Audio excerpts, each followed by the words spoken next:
buenas a todos, es un placer tenerlos aquí un día más en el canal de Entendiendo la Fisiología y el día de hoy vamos a continuar justo donde lo dejamos en el módulo de fisiopatología, esta vez hablando sobre poliglobulias o policitemias, que también se le conocen con este nombre. Así que nada, la bibliografía es la que siempre utilizamos, Uribe Olivares, Fisiopatología, la ciencia del porqué y el cómo, así que vamos a continuar.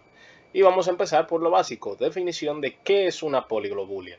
Importante saber que tienen sinónimos, porque es lo mismo a lo que le llaman eritrocitosis o también a lo que le conocen como policitemias. Cuando hablamos de poliglobulia, y esto es sinónimos prácticamente.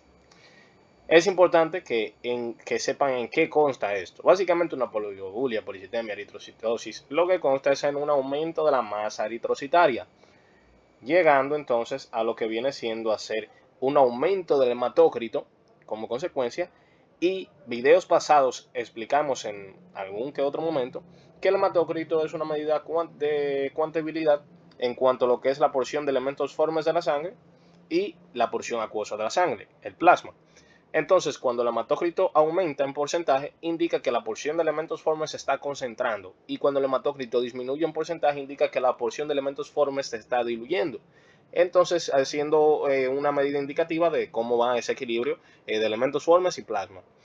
¿Qué pasa? En una policitemia, eritrocitosis, poliglobulia, como quieran llamarle, lo que ocurre es que esa masa celular, esos elementos formes, esa masa eritrocitaria, se ve muy concentrada, ya sea por distintas vías, o una disminución de la concentración de plasma, o un aumento de lo que viene siendo la concentración de elementos formes de la sangre, un aumento en la producción de los mismos. Y de hecho ahí veremos más adelante que consta lo que es la clasificación de las mismas.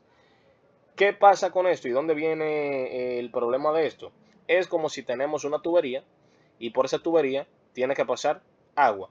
¿Qué va a pasar con el agua? Pues va a pasar bastante bien. Pero si de ahí vamos a que tenga que pasar una gelatina, quizás no vaya a pasar tan bien. Y es muy probable que quizás no lo logre y no pueda avanzar. Porque la fuerza de cizallamiento, que es esa fuerza de roce que va a ejercer en las paredes de la tubería, en este caso los vasos sanguíneos, va a ser muy alta.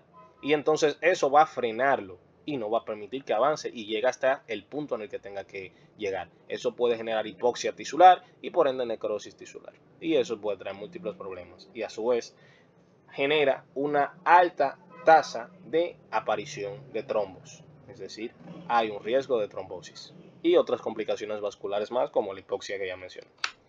Entonces vamos a ver algunos síntomas comunes de lo que es pasar por una poliglobulia. Entre estos entra la cefalea, mareos, visión borrosa, esto a raíz de ese pobre irrigado que van a recibir estos tejidos, que la parte del cerebro y demás.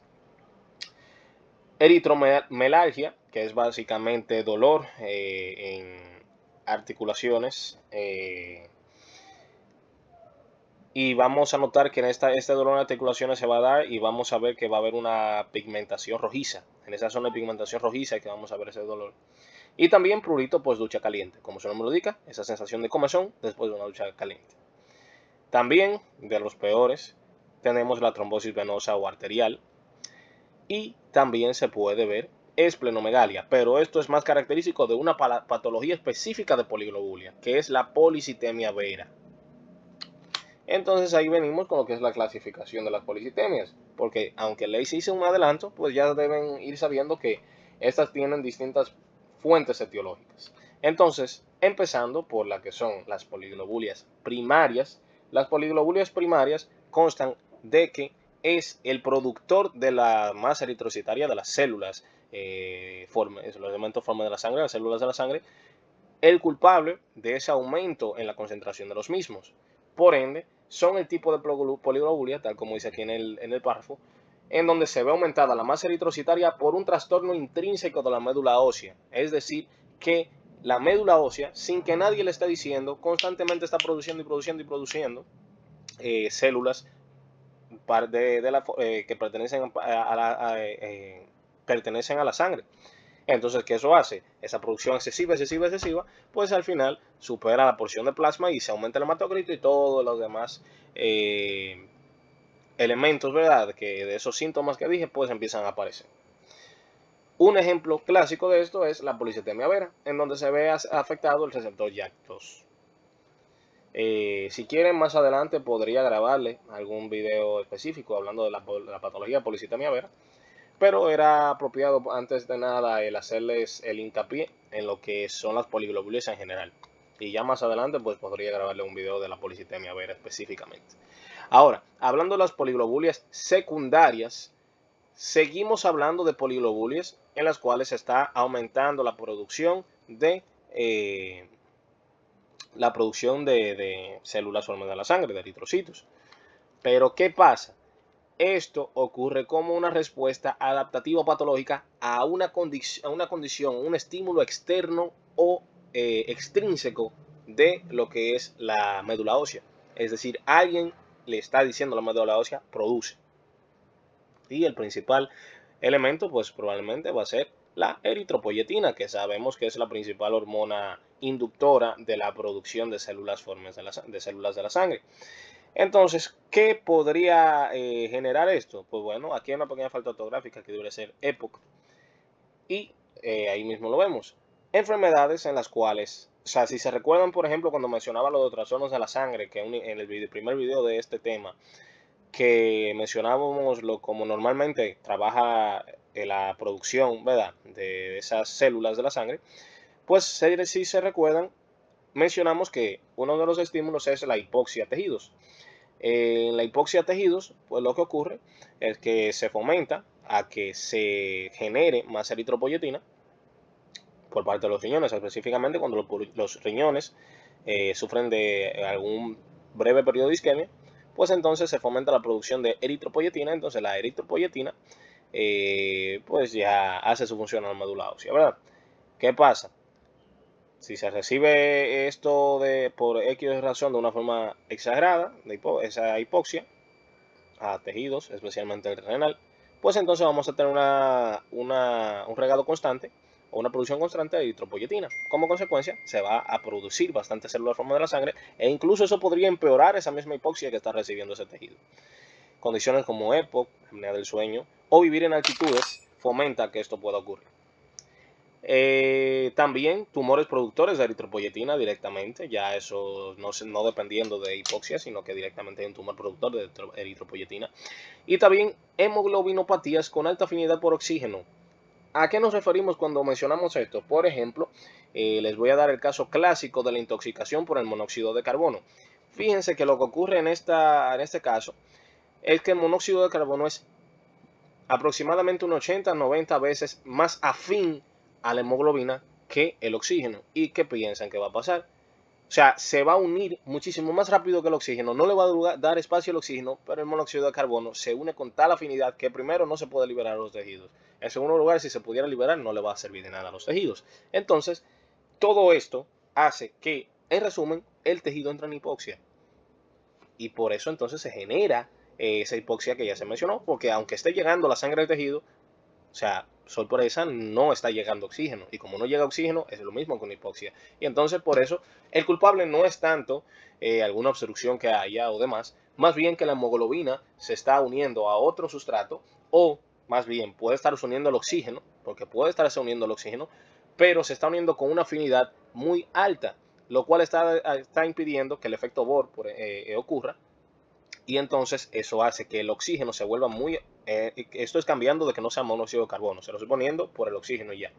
Digamos que por X razón, por ejemplo, en una alcalinización de lo que viene siendo la sangre, pues entonces se vuelve más afín a lo que es el oxígeno, la hemoglobina. Al volverse muy afín al oxígeno, pues entonces lo que va a ocurrir es que no se va a liberar como debería de los tejidos. Entonces eso fomenta la hipoxia, eso fomenta la producción de eritropoyetina y ya todo el cuento que les fui mencionando. Y luego tenemos las poliglobulias relativas. Cuando mencionamos poliglobulias relativas, no es una poliglobulia real. ¿A qué me refiero con que no es real? Sí es cierto que hay aumento de la viscosidad de la sangre, es decir, el hematocrito, el porcentaje, pero no es porque se esté produciendo más hematócrito, no es porque se estén produciendo más células, es porque hay una pérdida de plasma. Hay una disminución del volumen plasmático.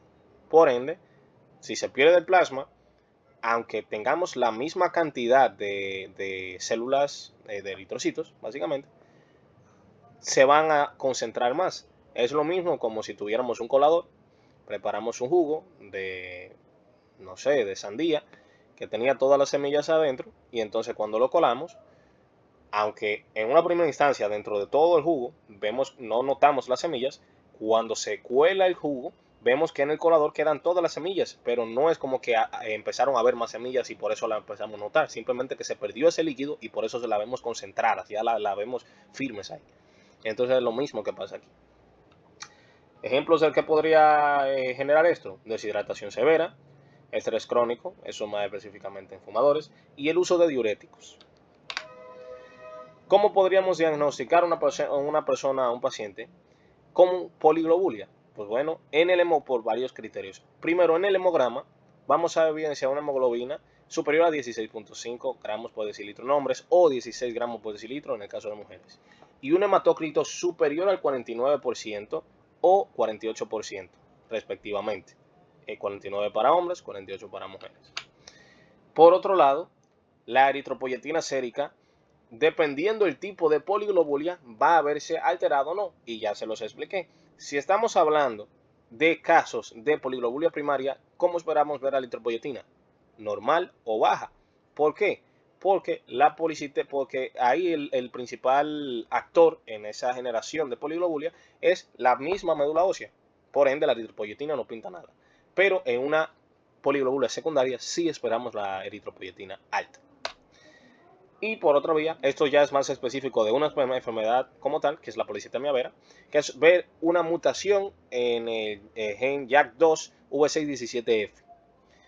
Esto está presente en más del 95% de los casos de policitemia vera, y entonces es de los principales métodos diagnósticos para indicar que una persona tiene policitemia vera.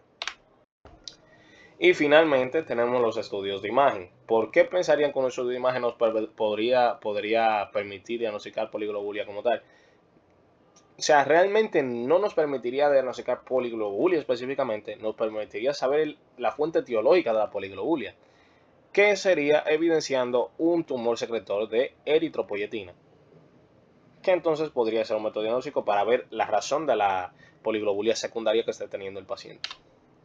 Ahora vamos con los tratamientos. Ahí esto varía dependiendo del tipo de poliglobulia, obviamente. Si es de tipo primaria, pues bueno, como es de la médula ósea el problema, pueden hacerse flebotomías periódicas, hidroxiurea o interferón alfa podría administrarse, y también aspirinas a bajas dosis. En cuanto a las poliglobulias secundarias, se puede tratar la causa subyacente, es decir, la hipoxia celular que se esté dando por oxigenoterapia, o dejar de fumar, en el caso que fue por el hecho que mencioné de los fumadores, o en sí tratar los tumores, si es un tumor productor de eritropoyetina. En cuanto a las poliglobulias relativas, pues como es una disminución del porcentaje plasmático de la sangre, pues basta con una hidratación adecuada y corrección de los factores desencadenantes de dicha pérdida de volumen plasmático. Importante saber, este dato es muy clave, que sepan que la policitemia vera puede incluso evolucionar a lo que es una mielofibrosis y una leucemia aguda. Así que nada, eso fue todo por el video de hoy, y en la próxima clase nos vemos con lo que es el síndrome antifosfolípido, un síndrome bastante importante que también tiene que ver mucho con lo que es esas alteraciones al sistema hematopoyético, específicamente a la hemostasia. Entonces nada, nos vemos en la próxima clase y espero que hayan aprendido mucho.